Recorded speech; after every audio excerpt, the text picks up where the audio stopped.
So I never thought I'd see a kids movie where the real villain was underfunded government infrastructure. Fucking seriously, man.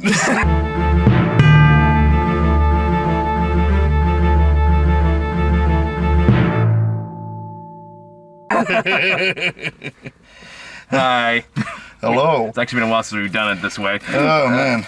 Old school. I got a cold right now. That's why I'm wearing a mask. I don't want to get Matt sick. So this is me being considerate and trying to be a decent human being. So this is one of 3 movies I need to still record shit for. Because I saw Transformers, I saw The Flash. I've still been too lazy to film the goddamn things. So I figure, all right, let's just get Elementals done first. Let's work our way through it. Most because the other two I can do by myself, and like it's easier because I have you to hold me accountable. There we go. Yeah. So anyway, Elementals is the newest Pixar movie that fucking bombed. Yep. Not a great opening weekend, and the marketing did no favors. Yeah. Overall, it's okay. Yeah, it's cute. It's a cute movie. Yeah, it's cute. It's fine. Yeah.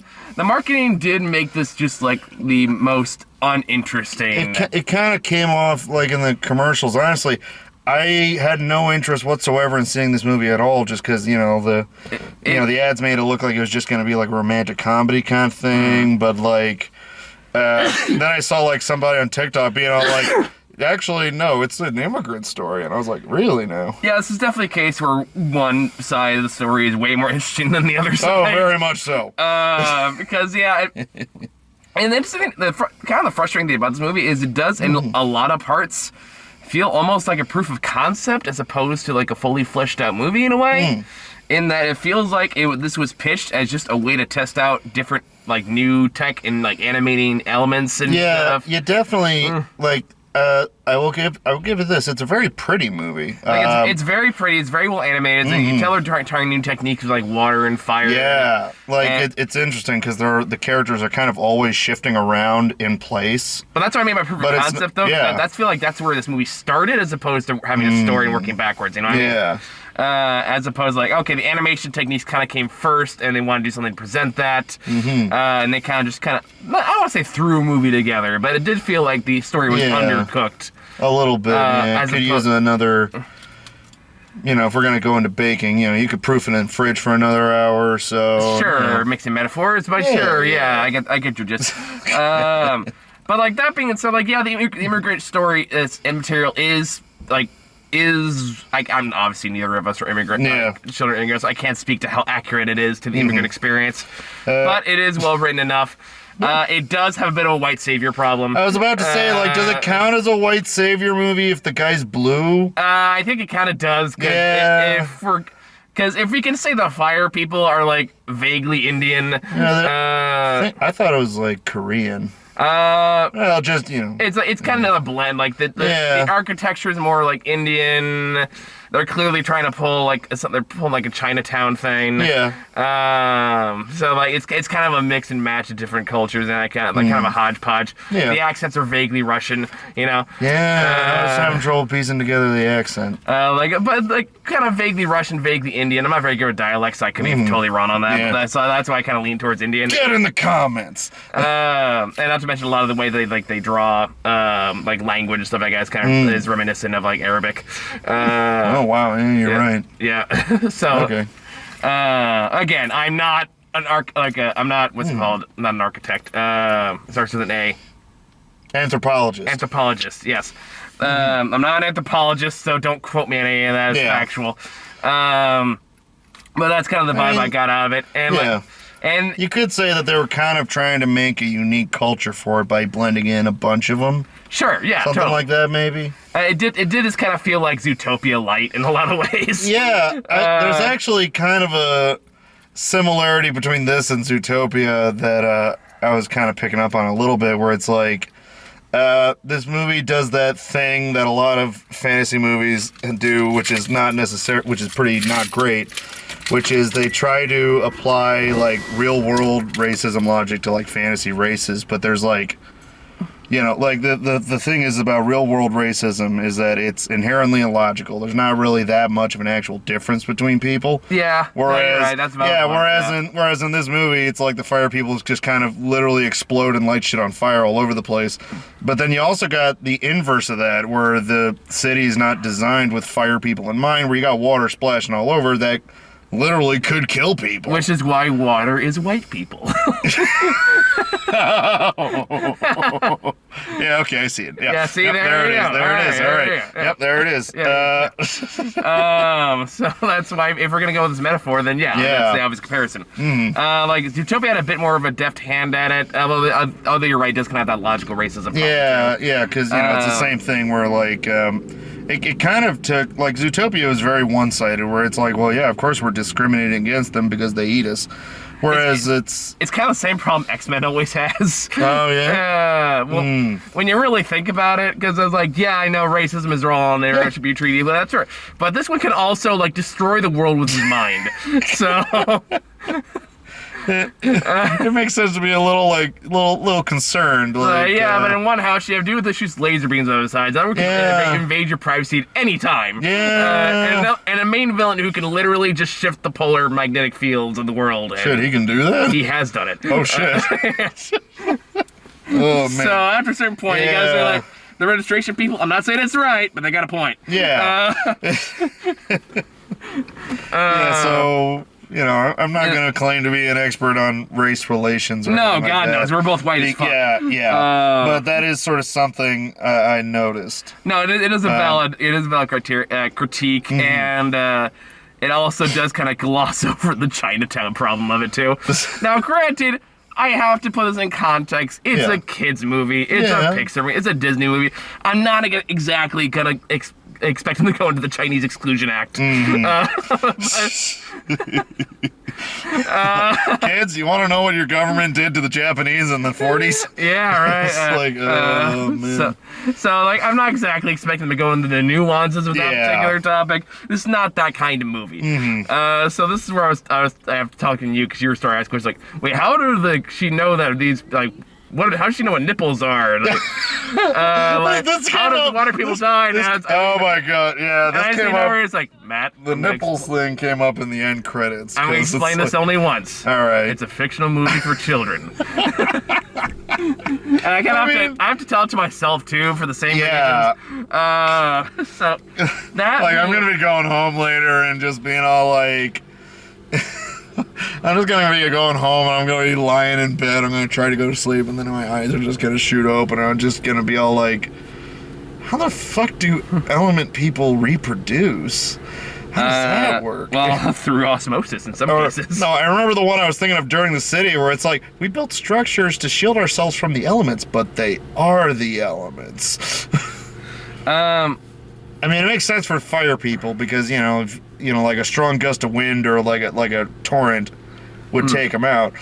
But like a water person, rain ain't shit to you. Yeah. Neither is wind. I can't think of many things that are a threat to water. Sponges. Yeah, sponges apparently. Goddamn. Yeah. Gotta build houses to get the sponges out. Those damn sponges. Anyway. Yeah. So. Yeah, I got wrapped up in semantics and logic and. You got to turn that off, buddy. I know, I really do. It's a bad habit. It really doesn't help. Let's talk about the relationship. The actual relationship. Yeah. So, like, the basic structure of this movie is that the main character, Ember, is the first-generation immigrant daughter of her parents who came from Fireland, which is multicultural, apparently. Yeah.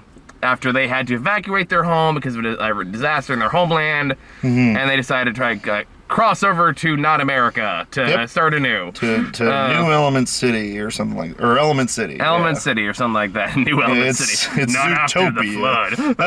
Not after the flood. But anyway, so yeah. After one point, her entire life, Ember has been raised to think she's going to take over the family shop that her father had built from scratch. Yep. But she can't control her temper. and things are not going great for her until apparently there's still water pipes in the Fire City. Well, like they got turned on or something. They got turned on or something. Either way, she loses her temper one day at the shop, and she accidentally bursts a pipe. In comes the Wade, who is the love interest, obviously. Who's much more like emotional, and he's a big, soft, sad boy, and kind of annoying at times. So yeah, they two kind of like over the course of various shenanigans hit it off.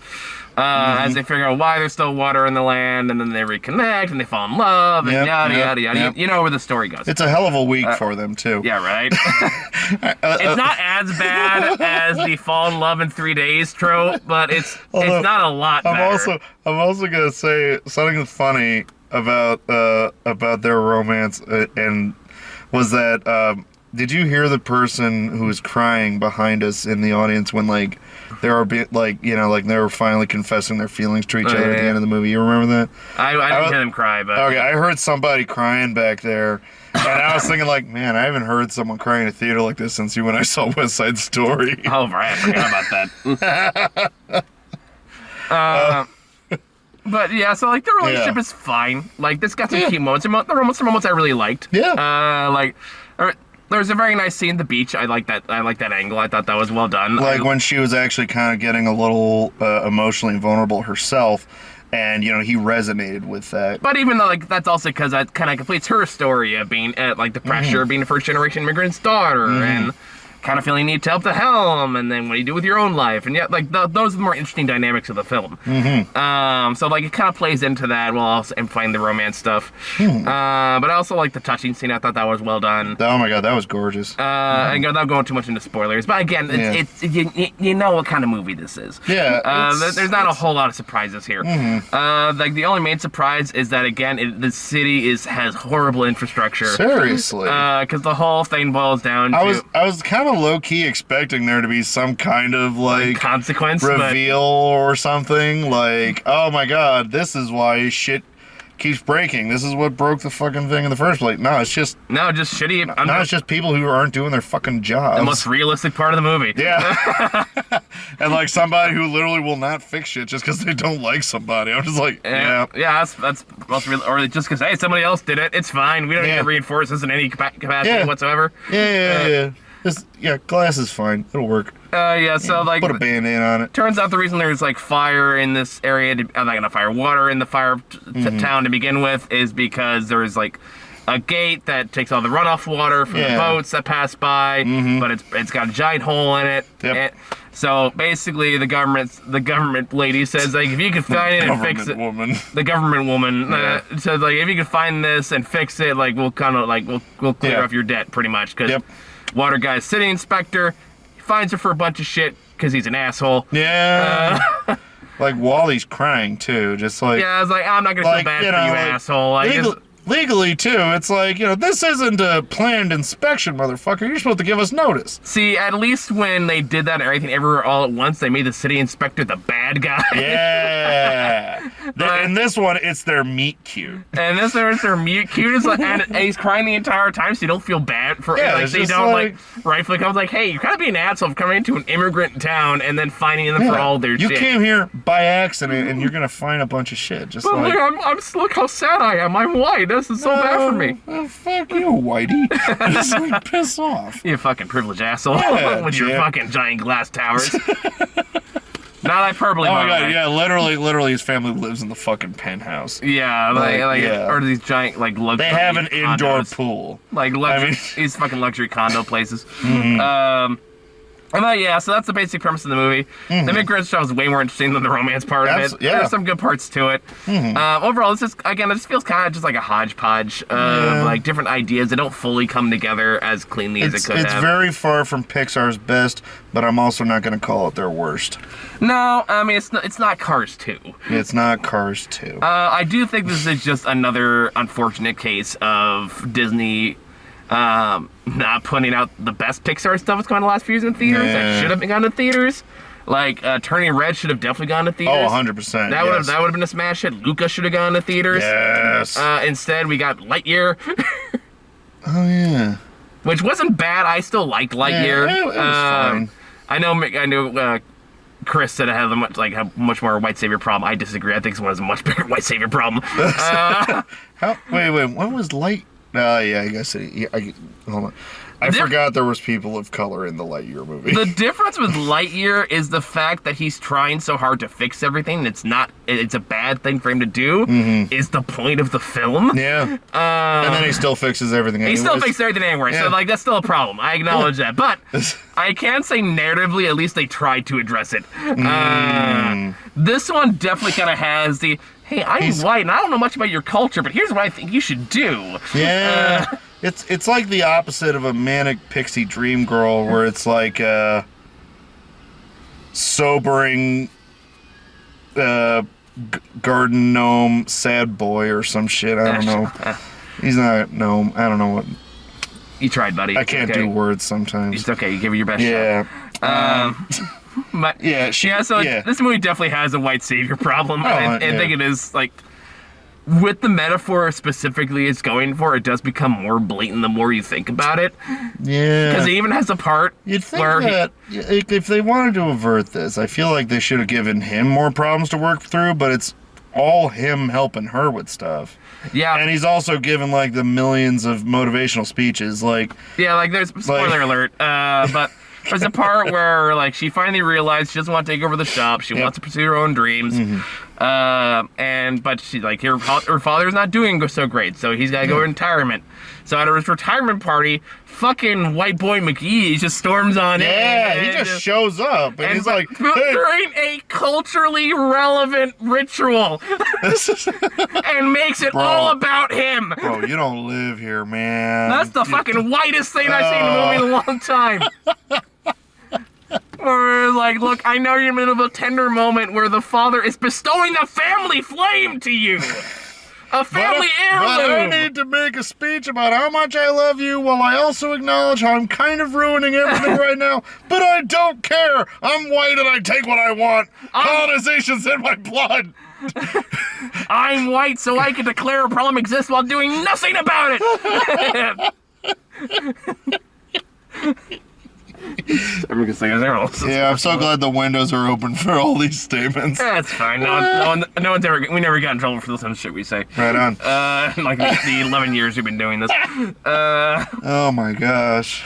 But yeah, so like that's honestly the biggest glaring problem of the movie. Honestly, if you cut the romance out entirely and just made it more about just like culture appropriation and integrating it into cultures outside of your own, would have been a much more interesting film. Yeah. But that being said, it would not be like. That being said, I have to criticize what it is as opposed to what I want it to be. Yeah. So like as is, it's perfectly fine. Yeah. It's got some problems. It's like a cute, not necessarily mindless, but like it's a movie that you don't need to think about too much. Yeah. It definitely doesn't feel like. Like I said, it feels like a test run for new CGI tech. That's what it feels like to me. Yeah. It has some ambitions, but not strong enough to overcome its weaknesses. So, like, if I had to give it a hard number, I would say like a 6. Yeah, I think 6 is a good fair number on that one. Yeah, I agree. So, I think that's all we have to say about this. You got anything else? I want to talk about the short film before it. It was like Carl's First Date. Oh yeah. I liked it. It was cute. I mean, it's definitely got an interesting edge now, though, that Ed Eisner passed on. Yeah, passed away. So I wonder how many of these they recorded before he did. I don't know. Because I guess this is a swan song, and I guess it's the closest cap to his story that we're ever gonna get. Yeah, I guess so. Like, also, I just want to comment how the other dog's getting adopted, and then they get their owners to call the other dogs on the phone. Oh yeah, that's true. Yeah. It was cute. Yeah, it's fun. It was pretty standard fare. But like that being said, like I don't know if they have more stuff with Ed Eisner recorded that they haven't animated yet, or whatever the case may be. I feel like if they stopped at this one, that it's kind of satisfactory because it's sort of showing. He moves on. Yeah, he moves on. Yeah, he starts seeing other people. So good for him. Yeah, good on him. So you're never too old to get back out there. Yeah. Yeah. So anything else? That was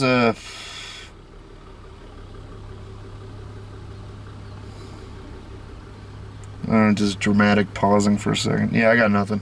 Okay. Well, anticlimactic. Yeah. All right, guys. A little bit, yeah. I thought I was going to have some nugget of wisdom, but I was wrong. You did your best. Yeah. Either way, it's good to have you back, buddy. Likewise. It's good to be back. Yeah. So, I think it's all we got for this one. Yeah. I know Indiana Jones comes out on Friday. You know what? I think I'm sick that day. I don't know. I've heard good things about it. Yeah? So, yeah. Okay. Don't let the early reactions fool you on that one. That I one's mean, I good. just remember watching the trailer and thinking to myself, like, oh, man. Yeah, but it's the same guy Alright. who directed Logan who's directing this one. Really? Yeah. Okay. Okay. Yeah. All right.